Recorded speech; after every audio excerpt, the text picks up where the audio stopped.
Itong si Marcoleta masyadong mayabang. Sabagay, dati na itong mayabang eh. Dati na yang mayabang si Marcoleta. Oh, kaya lang mga kabunyog, syempre, mas lalong naging mayabang ngayon dahil sila na yung mayorya sa Senado. Oh, syempre, siya pa yung kanang kamay ni Cayetano. Hmm? Nagkakasundo sila, si Cayetano, si Marcoleta, si Amy Marcos. Yan. Talagang gusto nila makibanggaan kahit kanino eh. Masyado ng mayabang itong si Cayetano, mayabang din si Marcoleta. O kaya ngayon nagkasundo sila. Oh. Eh ngayon sa yabang ni Marcoleta, pinili siya ni Cayetano na mamuno sa mga investigasyon. Siyempre, gusto ni Cayetano na ibangga ang Senado sa minorya, pati sa palasyo. Talagang ang gagawin talaga ni Cayetano, ha? Parang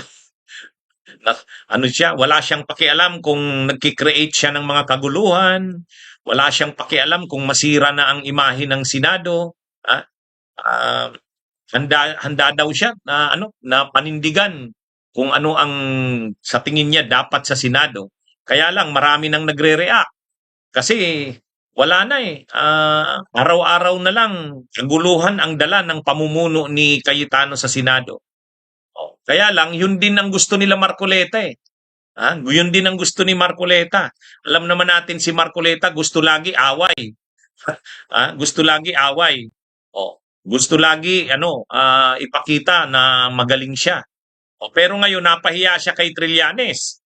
Kasi sabi niya iimbestigahan niya daw si Trillanes. Iimbestigahan daw tungkol sa nangyari kay Bato.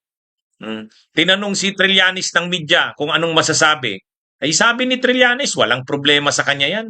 Hindi daw siya natatakot.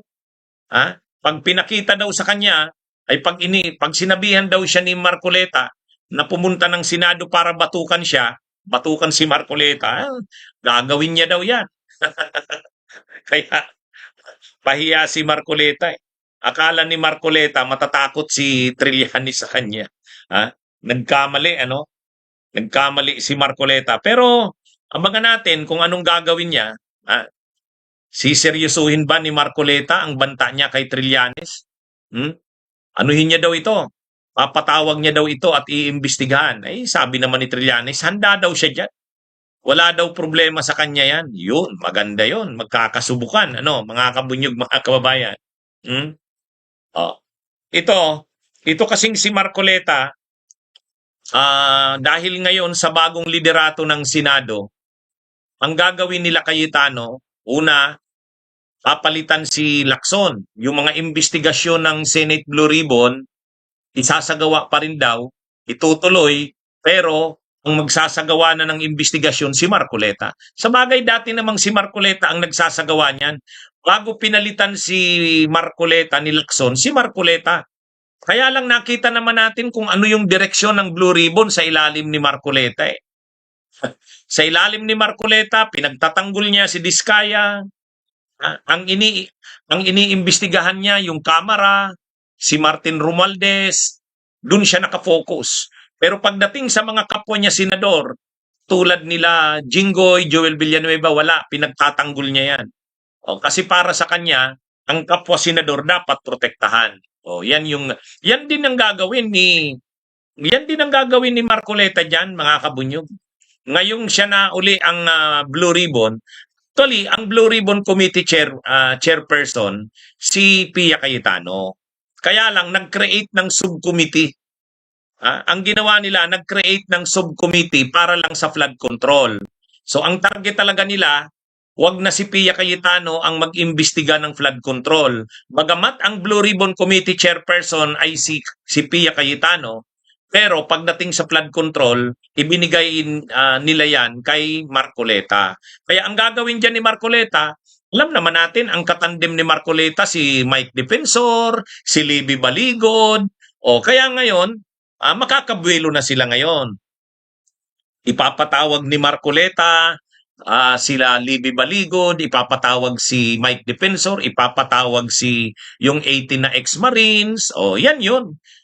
Siyempre, ang ididiin nila dyan, si Martin Romualdez, Sandro Marcos, malamang tutumbukin na nila ngayon si PBBM mismo. Yan ang magiging direksyon ni Marcoleta.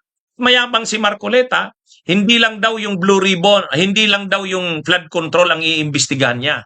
Pati daw yung nangyari kay Bato, iimbestigahan niya rin. Ang problema dito kay Marcoleta sa sinasabi niyang iimbestigahan yung nangyari kay Bato, kung ang kung ang ombudsman, kung ang DOJ, kung ang NBI ang iniimbestigahan ay yung ginawa ni Mau Aplaska, o di ba yung ginawa ni Mau Aplaska, nagpaputok kahit wala namang NBI, OA, exaggerated yung naging reaksyon ni Mau Aplaska, kaya nga preventively sinuspend ng ombudsman. At nakita naman natin doon, OA din yung mga senador. Nakita rin natin doon na si Bato de la Rosa ay nagtatakbo hanggang doon sa muntik nang madapa sa hagdan. Yan, at nakita rin natin na yung nangyaring putukan ay konektado doon sa pagtakas ni Bato, na kung saan iniimbestigahan din si Robin Hood Padilla. Yan yung imbestigasyon ng ombudsman, yan ang imbestigasyon ng DOJ, yan ang imbestigasyon ng NBI, CIDG. Ang gagawin ni Marcoleta, babalik ta rin din ngayon ang kwento. Ang gagawin ni Marcoleta, babalik ta rin ang naratibo. Sa pagkakataon namang ito, papalabasin niya naman na hindi totoo yung findings ng NBI, hindi totoo yung findings ng DOJ, hindi totoo yung findings ng ombudsman, hindi totoo yung findings ng mga ahensya ng gobyerno. Babalik ta rin ni Marcoleta ang kwento. Siyempre, ang gagawin niya, ang papalabasin niya, ang inapi si Bato de la Rosa. Di ba? Ganun naman yung naratibo nila diyan. Palabasin nila na totoo na pinasok ang Senado ng NBI. Papalabasin nila natkot yung mga senador. Na yung pag-iyak ni Pia Cayetano ay totoo yun. Sila ay traumatized. Ganun yung magiging laman ng... Kaya sa totoo lang mga kabunyog, sa ilalim ni Marcoleta ngayon, nakakasuka yan. Ang mga investigasyon yan, nakakasuka yan. Yan ang problema ng isang Senado na hawak nila Cayetano at nila Marcoleta. Nakakasuka. Pagdating lang doon sa flood control, saan ka nakakita? Didipinsahan mo pa si Diskaya? Kaya tuwang-tuwa ngayon dito si Diskaya eh. Tuwang-tuwa dito si Diskaya kasi kakampi na ni Diskaya yung Malamang makalaya na si Corly Diskaya sa Senado. Ay di ba nakakulong ngayon si Diskaya sa Senado kasi sa contempt, sinight ng contempt nila Lacson. Tuwang-tuwa sigurado yan sila Corly Diskaya. Kasi makakalaya na makakalaya na yan. Kasi padrino nila itong si Marcoleta, di ba? Gusto pa nga ni Marcoleta maging state witness sila Diskaya. Kaya mga kabunyog, sa totoo lang, lahat ng pinagpaguran nila Senador Ping Lacson, babalik ta rin ito ni Marcoleta. Kaya nakakalungkot, Nakakalungkot.